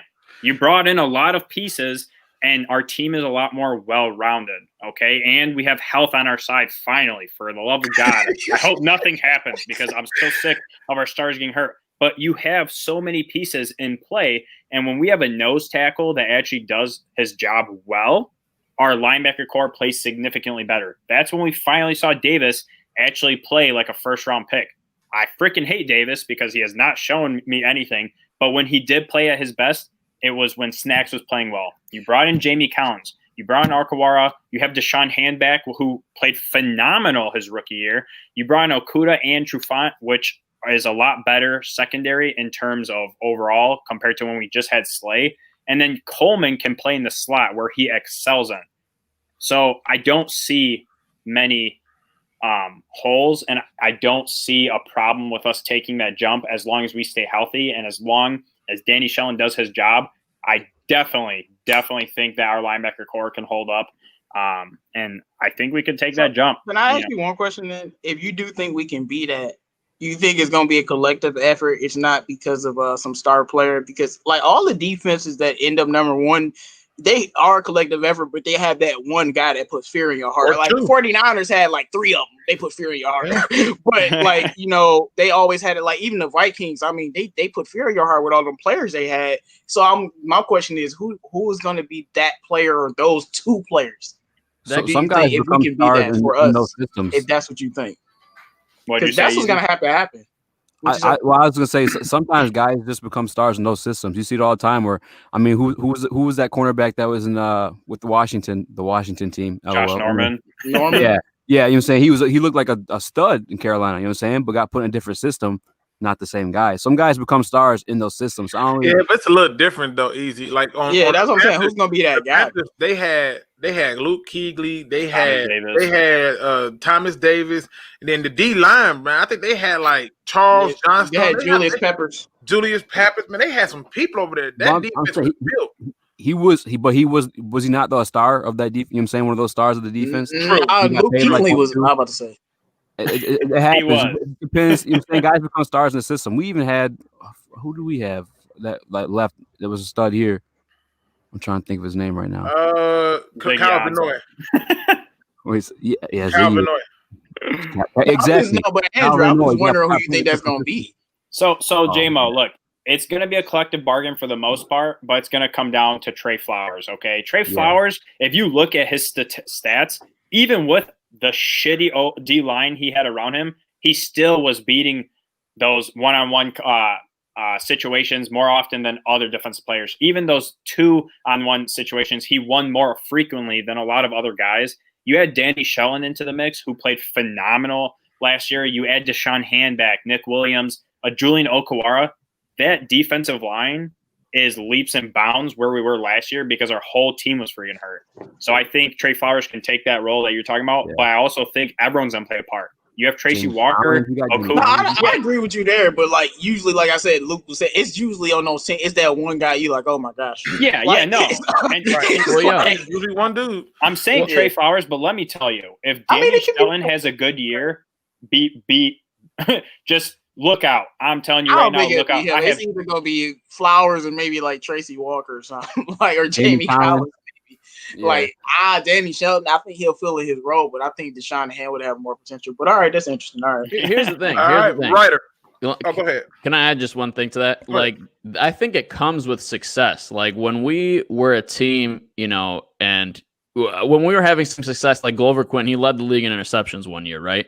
He still wasn't a household name because the Lions still sucked consistently. So it's like, I think it comes with the success. Once we are a consistent playoff contender or a Super Bowl contender, then, those people become household names and people start to know Tracy Walker and they get to know, Jeff Okudah and Trufant and all these guys. So I just wanted to add that in there. I mean, yeah, but we still got the Slays and the Sues where people are like, it don't matter who y'all are. Worry about that guy. That's true. That's true. All right, Ryder, what are your thoughts on this? Do you think the Lions defense can go from worst to first? All right, so I don't think we're going to go from worst to first, but I do think we're going to have a tremendous jump. And I'm going to go through all 3 levels because I really think we improved at every level of the defense. On the defensive line, we're getting Trey Flowers for, a full healthy season. He's going to come into the 2020 season healthy, which is something he didn't do last year. He struggled with, I believe he had shoulder surgery in the offseason. And so he was struggling with that for the first couple of games. And as soon as he got over that, he was playing very well. We're going to get Deshaun Hand back, who played in 3 games, and in his rookie season looked like an absolute monster on the defensive line. We're getting Danny Shelton, who is going to play much better than what Damon Harrison did or what Mike Daniels did last year. I mean, neither of those guys did anything productive for the Detroit Lions last year. And Danny Shelton, he can't be worse. Honestly, he cannot play worse than what they did last year. I'm laughing, but I'm being serious. And then, I think the biggest loss was Devon Kennard, but I'm super high on Julian Okwara. I think he's going to be a really good pass rusher in the NFL, and I think that he's going to take over that Devon Kennard role and be just as effective. And then you move on to the linebackers. We just picked up Jamie Collins, who, I believe he forced like 6 or 7 turnovers last year. Like, he was so good for the New England Patriots, who had the #1 defense. He's a playmaker, and if Danny Shelton is playing really good on the defensive line, that's going to help out all of our linebackers, including Jared Davis. I don't know who said it earlier, but Jared Davis played his best football when Snacks Harrison was there opening holes and letting Jared Davis have a free shot at the running back. Like, linebackers play better when the defensive line plays better and the defensive tackles play better. So if Danny Shelton can do that, the linebackers are going to look better. I think Tavai is great. I think Collins is great. I think Davis is good. And I think that, if the defensive line's playing well, that Davis looks great. And then in the secondary, we improved in the secondary. Yeah, we lost Darius Slay, but in my opinion, I'd rather have 2 very good corners than 1 great corner, because even with Darius Slay last year, our secondary was atrocious. Like, it was really, really bad. And yeah, we lost Slay, who's a top 5 corner in the NFL, arguably. But we did get back the #3 overall pick in Jeffrey Okudah, who is a dog. And we got Desmond Trufant, who is a very solid cornerback. So I think our secondary in that sense looks better. And then we picked up Duron Harmon, who, is just, he closes out games. Like, that's what he's done throughout his entire career. And last year, I really think, we started Will Harris for a long time. I can't remember how many games he started, but he started a lot. He played a lot in our defense last year. And watching him, I don't think we used him right. I watched him at Boston College, and then I watched him in the NFL. And we played Will Harris a lot at deep safety last year, and that is just not where he strives. So I think bringing in Duron Harmon to take over that role, and then we could put Will Harris in the box where he belongs, and he makes so many more plays. Like, I just feel like we brought in guys that improve this defense as a whole, and I think we're going to get so much better next year, but I don't necessarily think we're going to be the best defense in the NFL. Ryder, I just got one question. That was eloquent. Thank you so much. I just got one question. I only got one. Okara going to be a star on this team when Christian Jones is getting all his snaps. Okay. All right. Here we go. I gotta have faith with Patricia that he's gonna make the right decision. I feel like he's not, but who knows? Dude, Julian Okwara was a dog at Notre Dame. Julian Okwara is so good. Like, I thought it was a steal in the 3rd round, and I think he's gonna be a great player. But I can't. My parents say this all the time. You can't fix stupid. And if Matt Patricia wants to play Chris Jones over Julian Okwara, that's a coaching problem, not a personnel problem. Again, ladies and gentlemen, we do have on the SpeakEZ Podcast, aka Poppy, but I'm gonna call him Easy because I just can't. I can't do the daddy thing. I can't. I love him. Daddy. Hold on, no. I love him, but I'm just saying. But no, we have him on. It is in the description. Make sure you check it out. Hit that like and subscribe button, and show some love, and get in there. He had the last video he did was with Glover Quin. Speaking of Glover Quin, let me jump into this too. Tomorrow night, Glover Quin will have on former Detroit Lions head coach Jim Caldwell. I repeat, he will have on former Detroit Lions head coach Jim Caldwell joining him on his YouTube channel, The DB Room. Make sure you go over there, show some love, show some support. He has one rule: leave your hate at the door.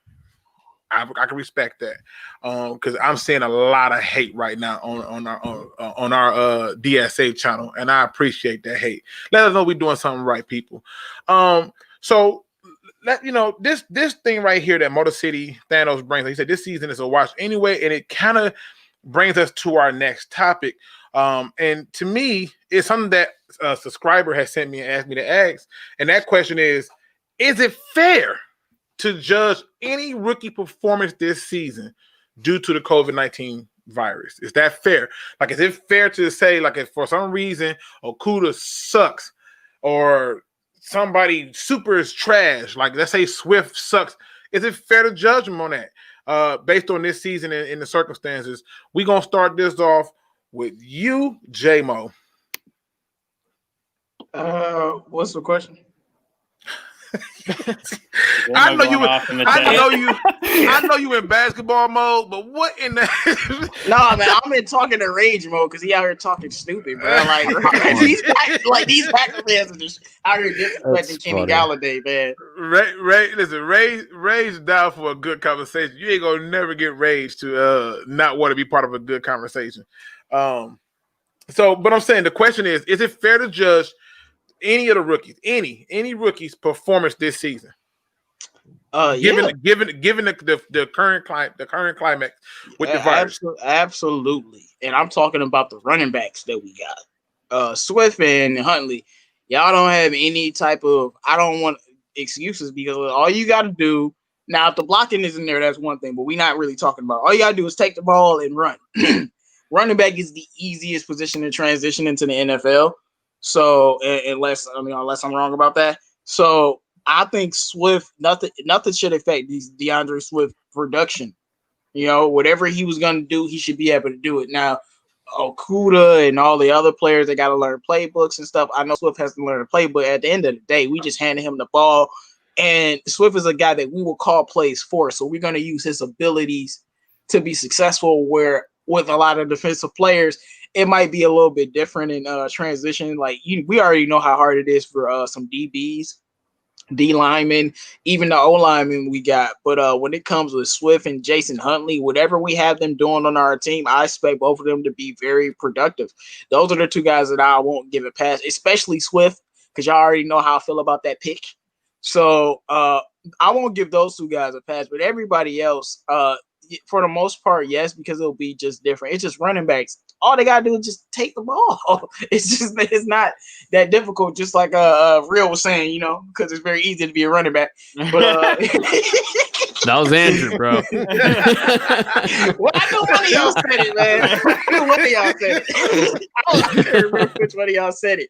I knew one of y'all said it, but yeah, Andrew, it's very easy out here. So if it's very easy, Swift should ball out. Okay. All right. What say you, Ryder? I mean, do you think it's fair to judge the rookie's performance this season, given the fact that we got the COVID virus and all this weird stuff going on?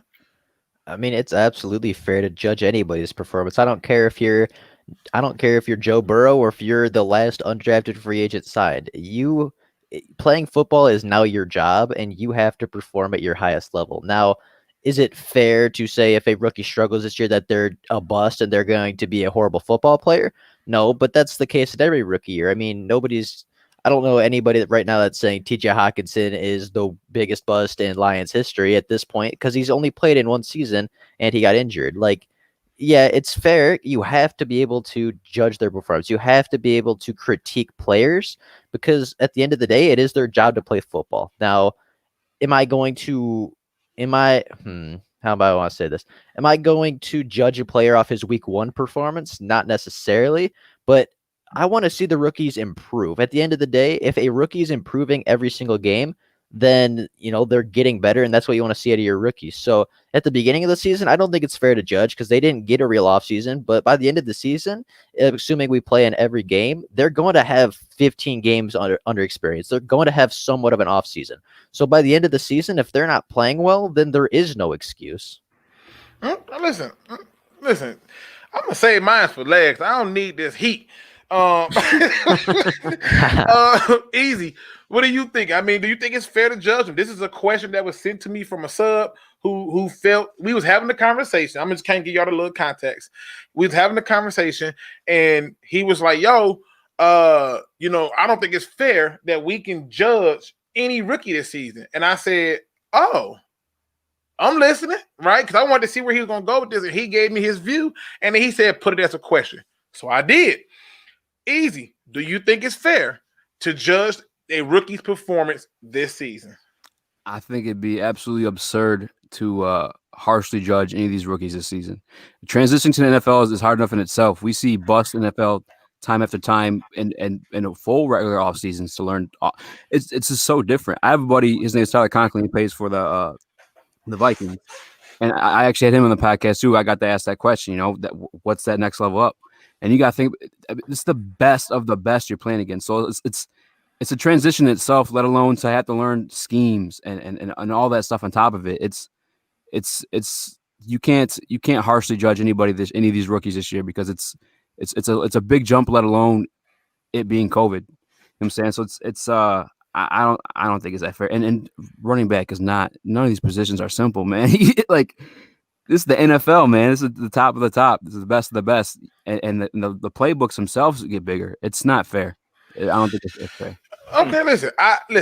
I thought I was gonna be the only one on this train of saying that it's not fair, but then I thought about something. I'm gonna hype them up. They do good, so I gotta tear them down if they crap, and it doesn't make sense for me not to do it that way. But that's part of that mindset that like you said, if Kelly Stafford wants to leave because the fans are treating her like shit, you can't do that because you got to be mindful of this. This is the first time in the NFL, and they weren't even given a full offseason. They could even guys didn't even sign until last week. You know what I'm saying?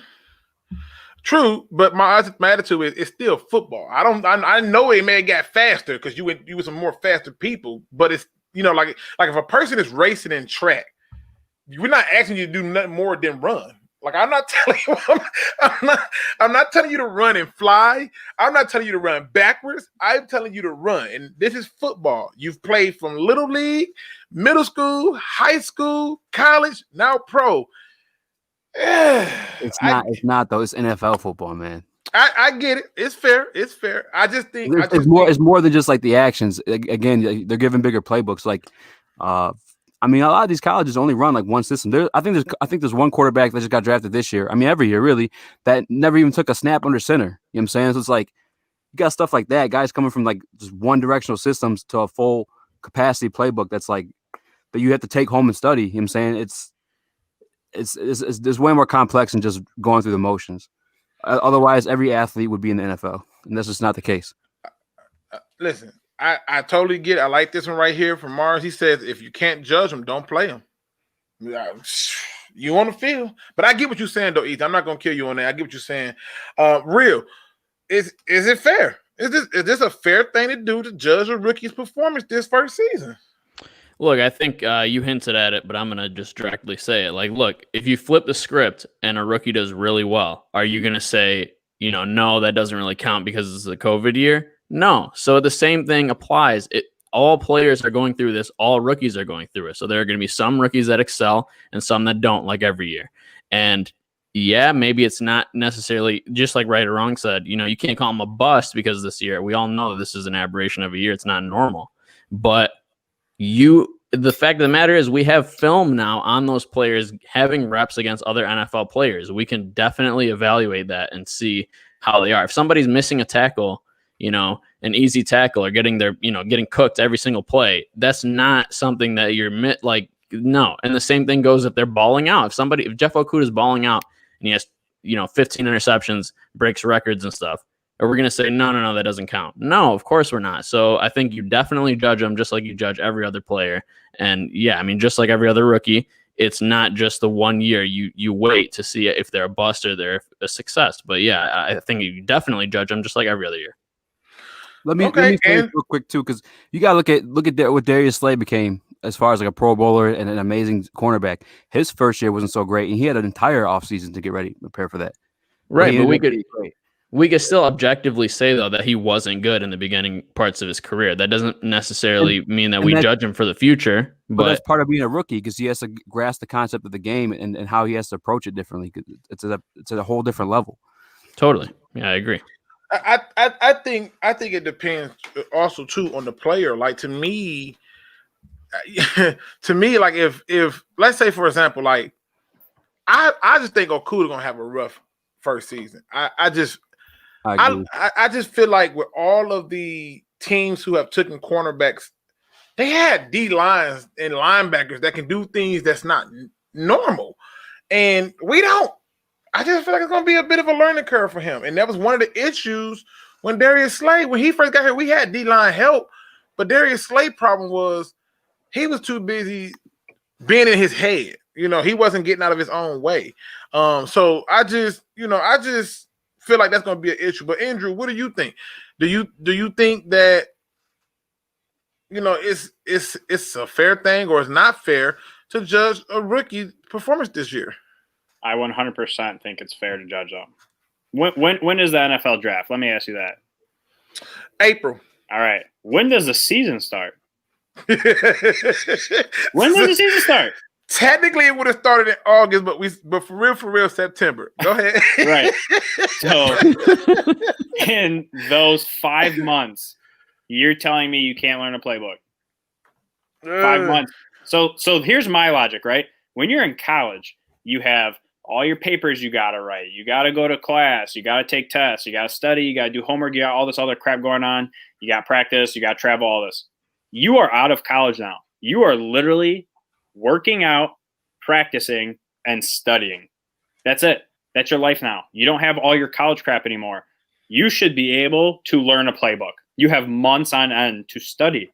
Okay? There's no excuses. Honestly, I don't care if COVID's going on. You have all this time to study. People are literally in quarantine right now. What the hell have you been doing? You know what I'm saying? If there was ever a time to learn a playbook. What else you got to do? What else do you have to do? That's what I'm saying. That's what I'm saying. So, I get it in terms of, it's different in game. But as far as learning it on paper, there is not a single excuse you can give me because you have months. And I don't care how extensive the playbook is. You have months to learn it, okay? And you still – go ahead. There's a difference in learning the playbook and then actually going through the motions with say, a veteran or a coach who gives you little helpful tips like, hey, when you're doing this move or this route, it's helpful if you pat the linebacker here to break him off his balance and stuff like that in those systems as well. Yeah, I 100% agree with you. But I'm saying in terms of, do you have the knowledge? You should have the knowledge there. And then it helps you when you finally get onto the field because you'll already have that knowledge. You're not just learning it and trying to go through the motions. When you're just talking about Slay had all the talent, but he was taking a second to process things, slowing his play on the field. If you already have that mindset of this is where I need to be in this, play, then that's great. That puts you ahead of the things. And then when you finally get to practice, that's where that, hey, tap them here, this and that, this is what this is, this is what this is. And you make those adjustments.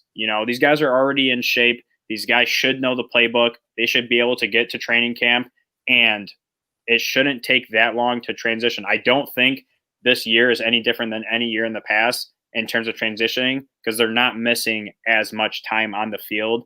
Yeah, they're missing a little bit, but you've also had so much time to learn the playbook. So I get it. You're not ahead in terms of on the field production, but you should be leaps and bounds ahead in terms of learning that playbook and everything on paper. So I have a hard time not criticizing just because they missed a couple weeks of practice. Okay, listen, I can't kill anything that a person says. So listen, I'm picking up what you're putting down. Ryder, do you think it's fair, to judge any performance this season by a rookie? Well, you already asked me. Oh, I'm sorry. I thought I missed you. I know I was going through a random circle. I was reading these comments because if y'all not paying attention, J-Mo and Rage, J-Mo and Rage in this damn chat is ridiculous. Drunk. Y'all out here got me rolling. Calvin Johnson broke the receiving record and they didn't win no game. So I guess that means he wasn't a good receiver that game. Listen, I'm gonna leave that for another day. We're gonna set something up. We're gonna set something up for y'all to talk about now. Weezy D313 says we so lionized it said Okudah would be getting treated like Patrick Peterson if he was anywhere else. Yes, Okudah gonna have a bigger impact than Slay. I don't think that it's necessarily a matter of people saying he would be treated like Patrick Peterson. I think the difference with Patrick Peterson was when Patrick Peterson came out, he had played receiver. He had played kick and punt return. On top of being a good cornerback who also played safety, Okudah just played corner and was a one-year starter on a defense that arguably had an unbelievable D-line. Like that D-line was racking Clemson head left to right. And it was a phenomenal D-line. But I just think in the case of any cornerback, if you go through and look through the history of them, most of the cornerbacks who had success in their first season, they had good front sevens. Patrick Ramsey had a good front seven. Patrick Peterson came in his first season and had a pretty solid first seven. What's his name? Marcus Peters. These guys came to teams who had talent that can get after the quarterback. Our team don't. So I don't think that's necessarily a lionized thing, but I do understand your point. All right, ladies and gentlemen, this is your time for questions. So any questions you have, you ask us or anybody on the panel. Again, we are on the panel with the SpeakEZ Podcast, Poppy, a.k.a. Poppy Pino. I don't speak Spanish, so I tried. It just don't work. I don't either. What up, everybody? Thanks for having me too, by the way. Yeah, so and also make sure that you go in and subscribe to his channel. It is linked in the description. And this is your time to ask us any questions that you have, and we will get to them. One of the questions I want to get to was posted earlier, and I thought it was an excellent question, but it's one that I think I know the answer to, and it was by Shade. And what he asks is, do you think that the NFL should create like a G League similar to the NBA? So we'll start this off with you, Ryder. What do you think? Do you think they should create a G League or some type of developmental league similar to the NBA? I mean, I think the situation's so different between the NBA and football, though, because in college football, the players stay for 3 to 4 years, depending on how good they are. And in basketball, they stay for like one. I'm not super big into basketball. I don't follow it a lot, but I'm pretty sure that the players only stay for like 1 year, right? In college? Yes. Yeah. So, I mean, those young kids, like those kids probably aren't even 20 when they're leaving to go to the G League, as opposed to NFL rookies that are going into the NFL at 22, 23. They're older, they're more mature, and they've had more time to develop. I just feel like college football gives athletes more of a chance to develop than college basketball does. So I don't necessarily think they need a development league. Okay, I was not expecting that answer, but I'm picking up what you're putting down.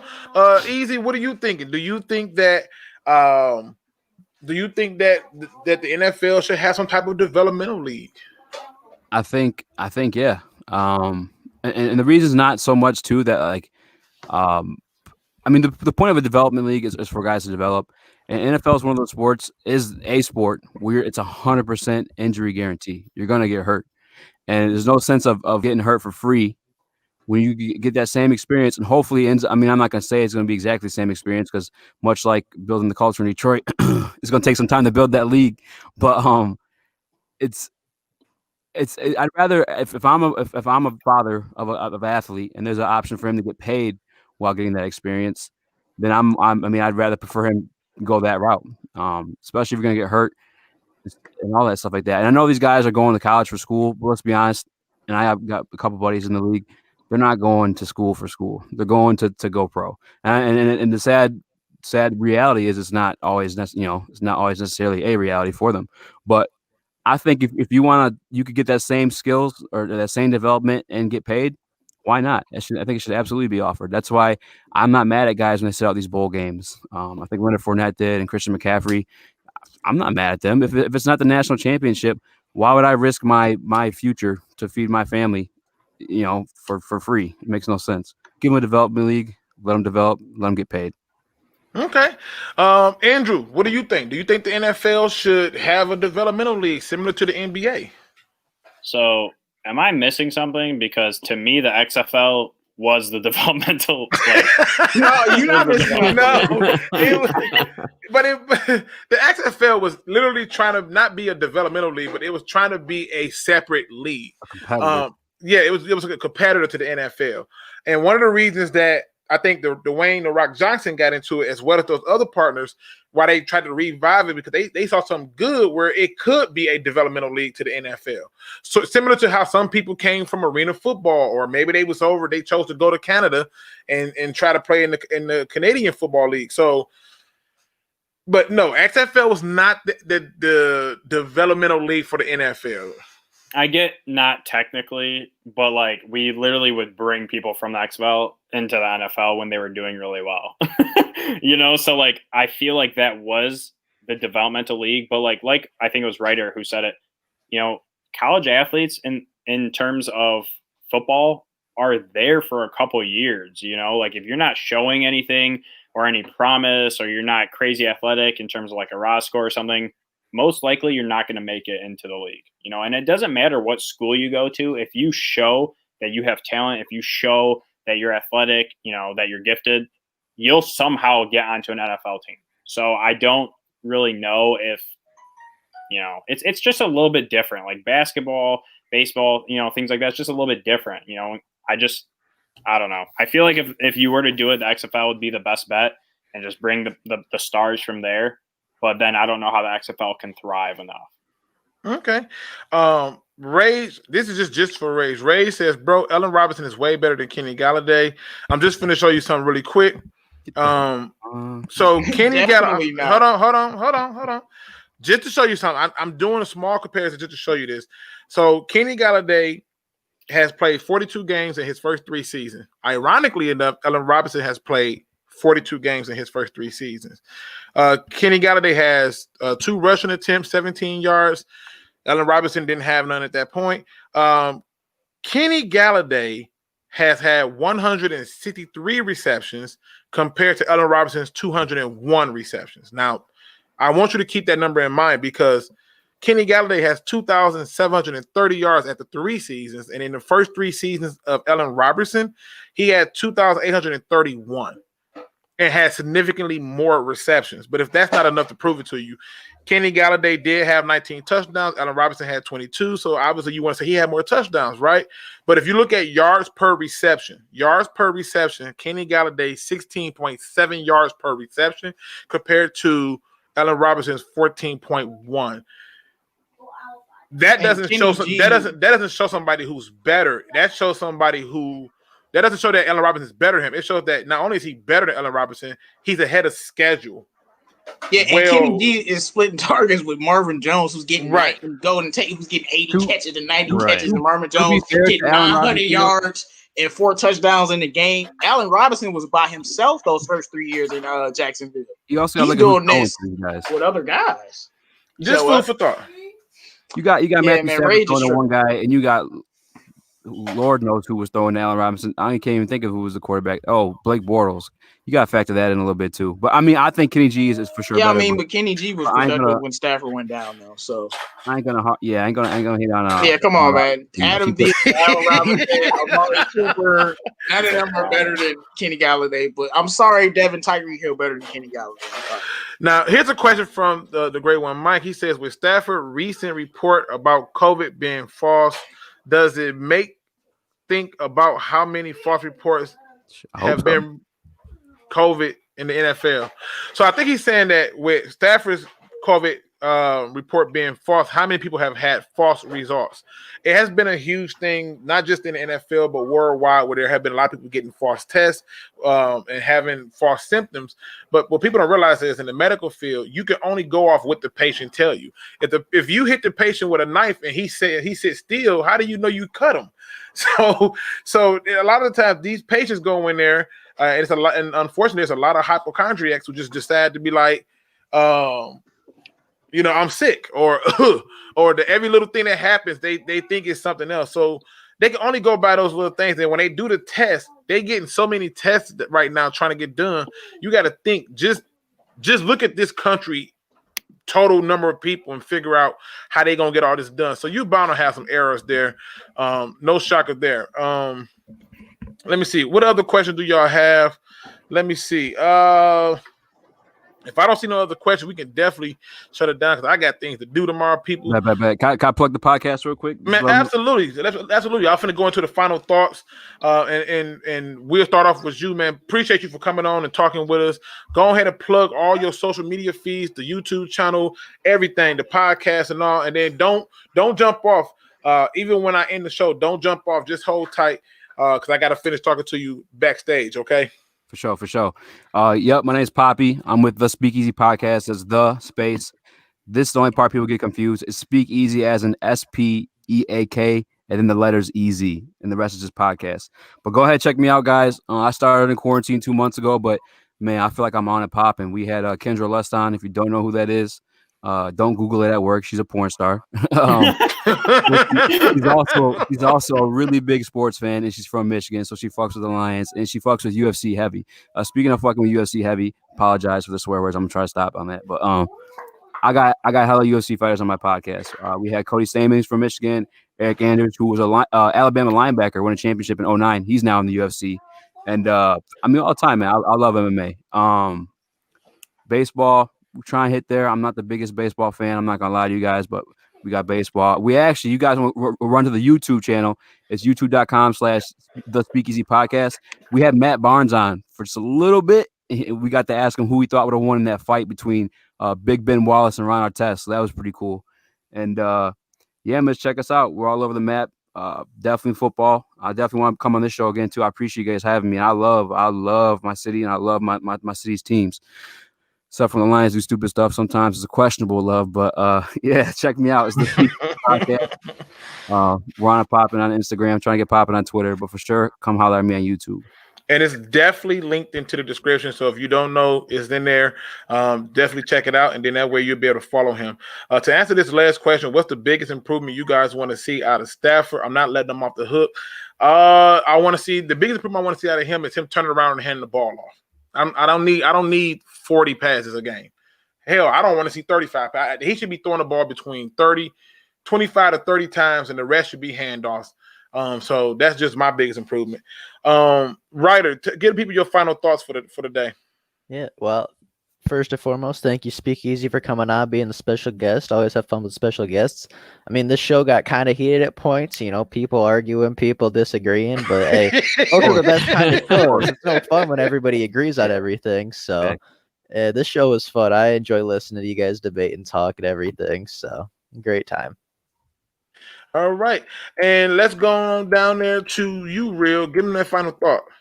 Yeah, no, when there's fire on the show, man, that's all love. That comes from the heart because we're all huge Lions fans. And that's all. And on this panel, there's never a fight. It's always a debate. It's always fun, and it's all in good fun. So we all know that here.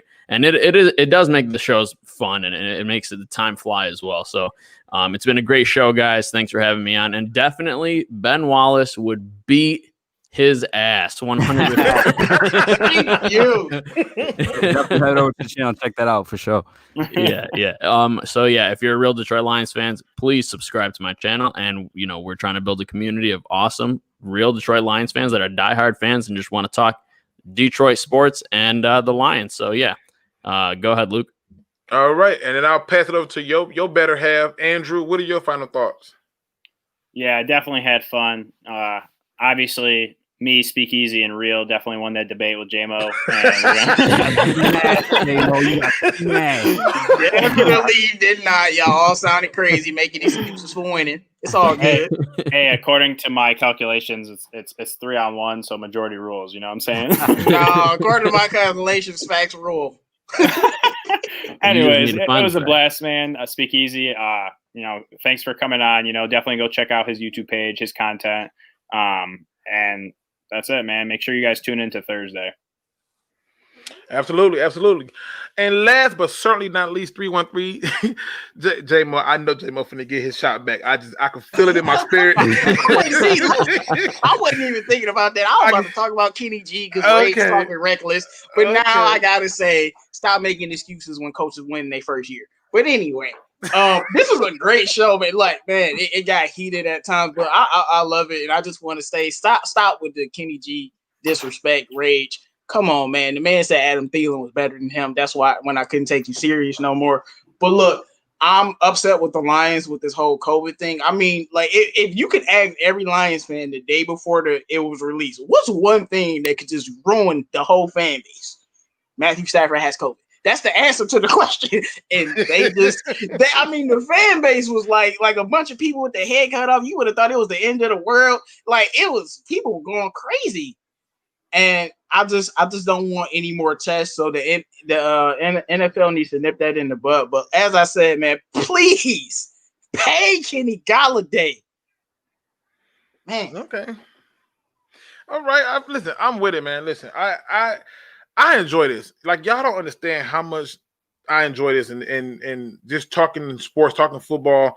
It's the best part of it. I love where they had they debate, the little shots. It's all having fun. Poppy, I appreciate you coming on. I'm definitely sub to you now, so I'm in the loop. And hopefully you get more subs because I like what you was doing. The questions you had for Glover Quin was right up there. I was like, yo, this is some good stuff to be asking a person if you're gonna have them on. So I gotta catch up on some other ones and get into it. So again, appreciate you for coming on. To my fellow DSA members, man, appreciate all of y'all coming on. And if y'all have not heard, the Detroit.Sports.Alliance now officially has its own YouTube channel. So all of these live roundtables will be on there as well as streamed on our channel. So that way you don't miss it at all. Now for the first day of us having a stream, we got 11 thumbs up and 13 thumbs down on the very first stream. So that's 26 people who was there and cared enough to comment. Appreciate all 26 of you. Sorry, not 26, 24. All 24 of you. So appreciate that. Thank you. But I like to end the shows on a good note because I believe I had a different message. At first, I was going to go with the Lion King, but after I seen some things, I felt compelled to do something a little different. So I wanted to end it a little bit different. This quote comes from one Scott Stables. Now, you may not know who this person is because I don't know who this person is, but they made this quote on Twitter, and I thought, this is beautiful. He says, just a friendly reminder, let them judge you. Let them misunderstand you. Let them gossip about you.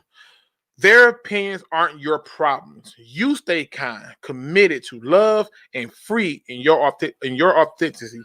No matter what they do or say, don't you dare doubt your worth or the beauty of your truth. Just keep on shining like you do, baby. And when I saw that, I thought to myself, and I said, how often do we just somehow, some way allow for others to move us in ways that we probably shouldn't move? Our squares is our square. And if you are the captain of your ship, then guide it in the direction that it needs to go. Do not allow yourself to be changed or swayed or transformed from someone else's issues, from someone else's problems. If they don't like what you do or they don't like you, love them and love yourself more, and then let them find their own solution. But at the very end, you will at least know that you were your best self. With that being said, ladies and gentlemen, please make sure you subscribe to all the members of the DSA and make sure that you check out the SpeakEZ Podcast, which is linked in the description. And we are out.